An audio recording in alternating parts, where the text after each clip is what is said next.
Olá pessoal, começando a segunda aula do nosso curso de Bases Filosóficas e Epistemológicas em Humanidades, eu queria conversar com vocês hoje sobre as origens mitológicas da filosofia e já falar sobre Tales de Mileto, fundador da escola jônica.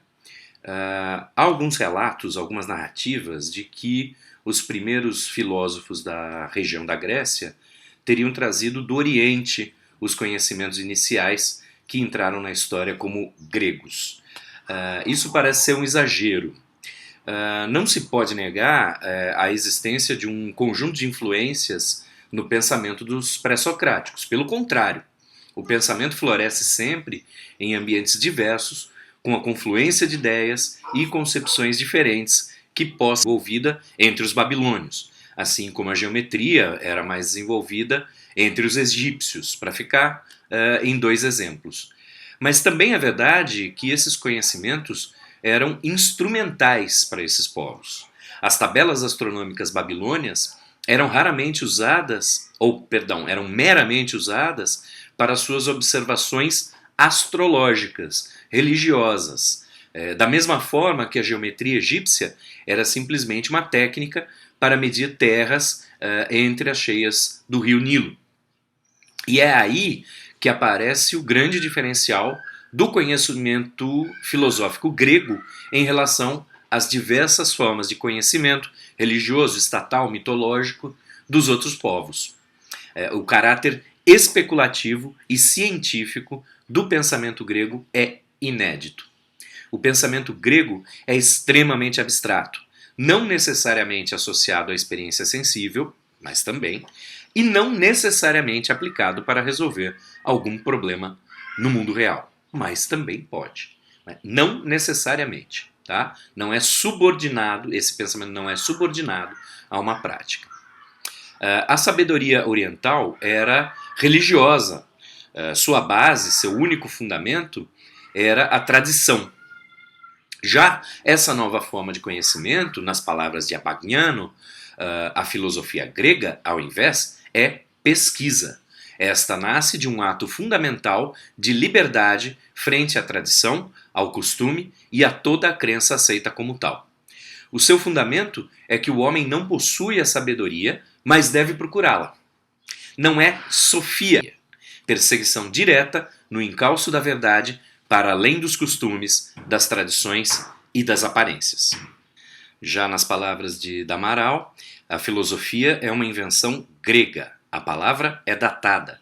Foi usada provavelmente pela primeira vez na escola pitagórica no século V a.C. Foi reutilizada depois fortemente por Sócrates e Platão. De qualquer forma, é na própria cultura grega que podemos encontrar os primórdios da filosofia. E esses primórdios estão presentes em formas não racionais, por assim dizer, de conhecimento. É nos poemas, nas mitologias, que se encontram as sementes desse amor à sabedoria. O mais antigo relato da cosmologia grega é a cosmogonia de Hesíodo, criada por volta do século VIII a.C., na Beócia, em que se conta a história do nascimento dos deuses. Notem que nesse momento a língua grega não era escrita. Apenas alguns séculos mais tarde, a escrita fenícia seria adaptada à língua grega, resultando na criação do alfabeto.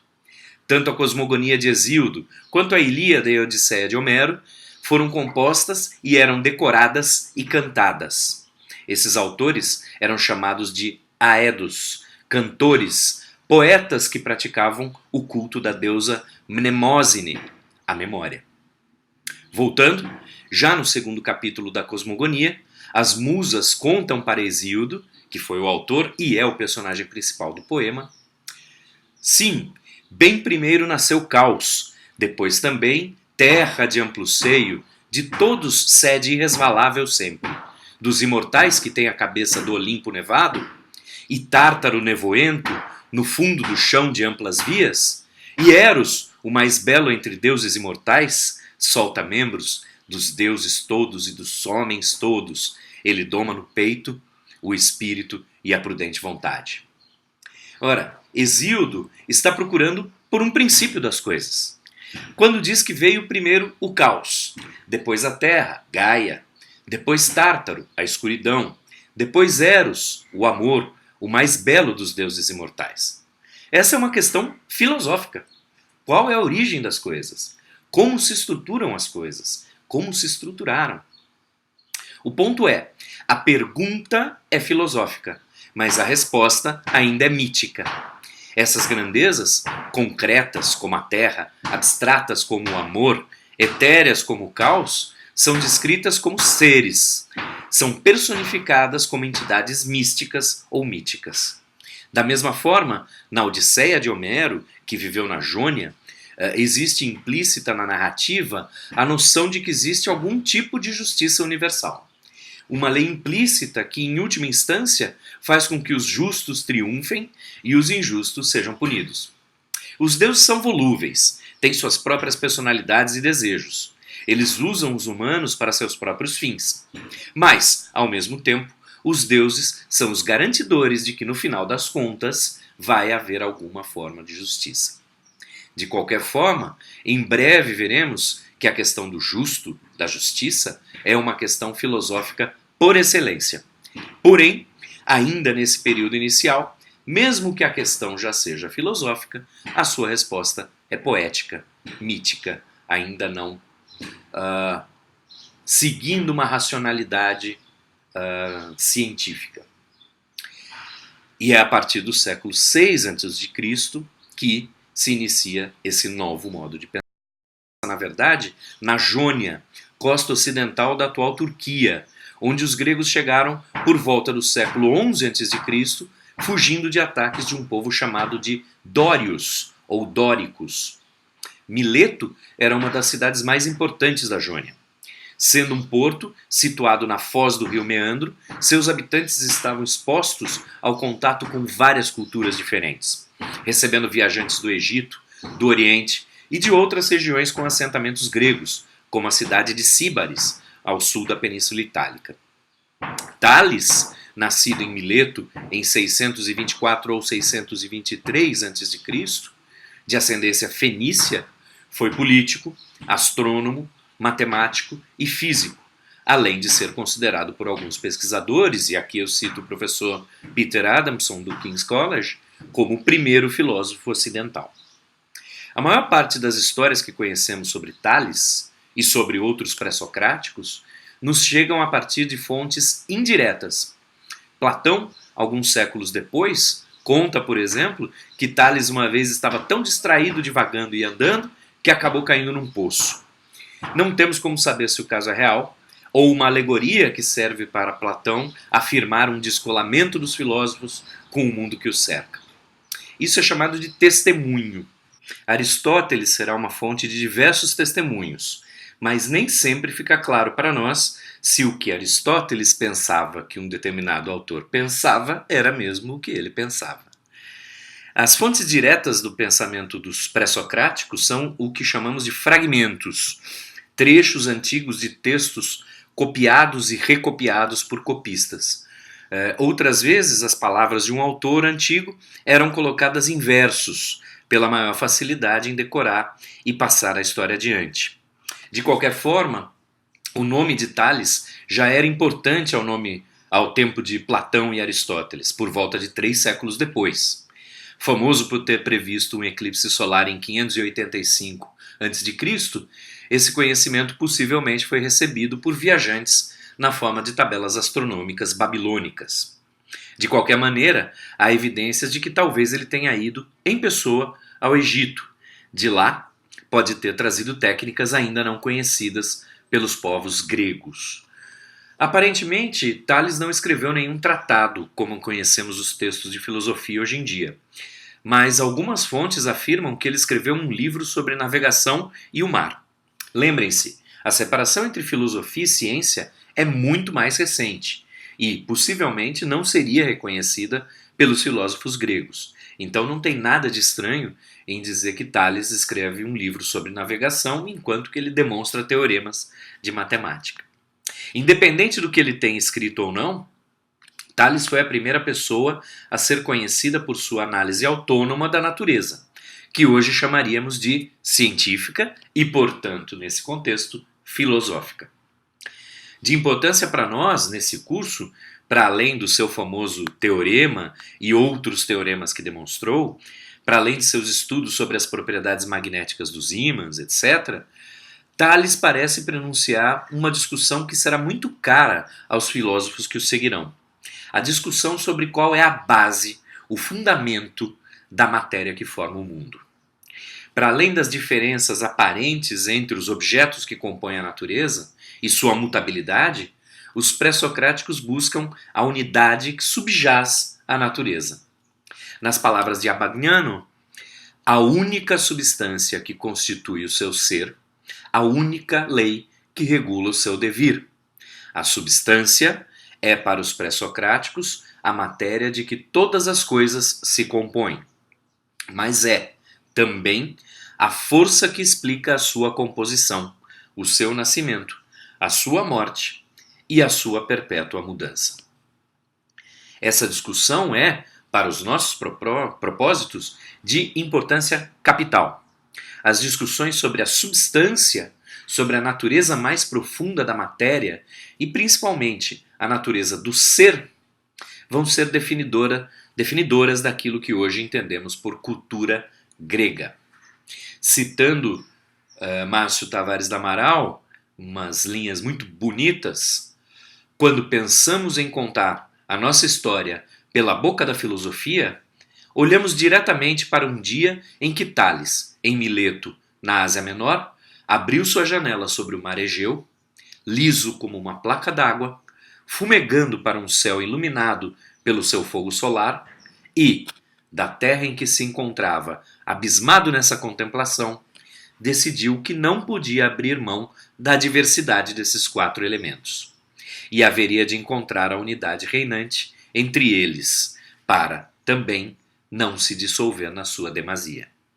Aristóteles, 2 séculos depois, fazendo a primeira história da filosofia, no segundo livro da Metafísica, nos conta que Tales disse: é a água. Terá sido a primeira formulação filosófica da questão da unidade na diversidade, da questão do ser. Tales imaginava, então, que a água apresentava uma força ativa, vital, transformadora. Como a água era vista por ele como a substância, em seu significado mais simples, aquilo que está sob substância, Tales pode afirmar que tudo está pleno de deuses. Em sequência a Tales, seu contemporâneo, Anaximandro, político e astrônomo, foi autor de um livro em prosa acerca da natureza, em que se consolidam algumas características da especulação cosmológica da escola jônica. Conhecido por ter criado um relógio de sol em Esparta, criou também um mapa que, dizia-se, mostrava tanto a Terra quanto o mar conhecidos. Mais importante para nosso estudo, entretanto, Anaximandro foi, nas palavras de Abagnano, o primeiro a designar a substância única com um nome de princípio, arqué, e reconhecia esse princípio não na água, ou no ar, ou em qualquer outro elemento particular, mas no infinito, sem limite, apeiron, isto é, na quantidade infinita da matéria, de que todas as coisas tinham sua origem e em que todas as coisas se dissolvem quando termina o ciclo que lhes foi estabelecido por uma lei necessária. Essa formulação é já um avanço em relação a Tales, no sentido em que a substância, em Anaximandro, não se confunde com os objetos do mundo, com os elementos corpóreos. Essa característica faz da substância primordial, o apeiron, algo fora do mundo, algo transcendente ao mundo. Anaximandro pode, assim, abordar a questão do divino, do luminoso, por meio agora da razão e não mais da superstição. Anaxímenes de Mileto, possivelmente discípulo de Anaximandro, reconhece no elemento ar a substância básica, o princípio básico, a origem de todas as coisas. Assim como a nossa alma, que é ar, nos sustém, assim o sopro e o ar circundam o mundo inteiro. Do ar, para Anaxímenes, nascem todas as coisas que são, foram ou serão, até mesmo as almas, deuses e seres divinos. Mais do que isso, existe um devir cíclico em tudo que existe. Tudo vem do ar, gerando-se e regenerando-se a partir dele. Mas também, com a passagem do tempo, todas as coisas se dissolvem, se rarefazem, se tornam rarefeitas e finalmente retornam a ser ar, para começar um novo ciclo. Muito bem, apenas após poucas décadas após a morte de Tales, entre 548 e 546 a.C., e também no tempo de Anaximandro e Anaxágoras, Mileto e as outras cidades jônicas caíram sob o Império Persa. Essa mesma invasão chegaria em pouco tempo à Grécia propriamente dita, vamos chamar de Grécia continental, onde ocorreu a Batalha das Termópilas, em 480 a.C., retratada nos quadrinhos e no filme 300. Na próxima aula, ainda continuaremos discutindo a escola jônica, em particular seu expoente Heráclito de Éfeso. Agora entraremos de vez na descrição da disputa ocorrida por volta de 2.500 anos atrás, mas que moldou os séculos por vir e que ainda molda o nosso pensamento, até mesmo nesse nosso século XXI. Até lá!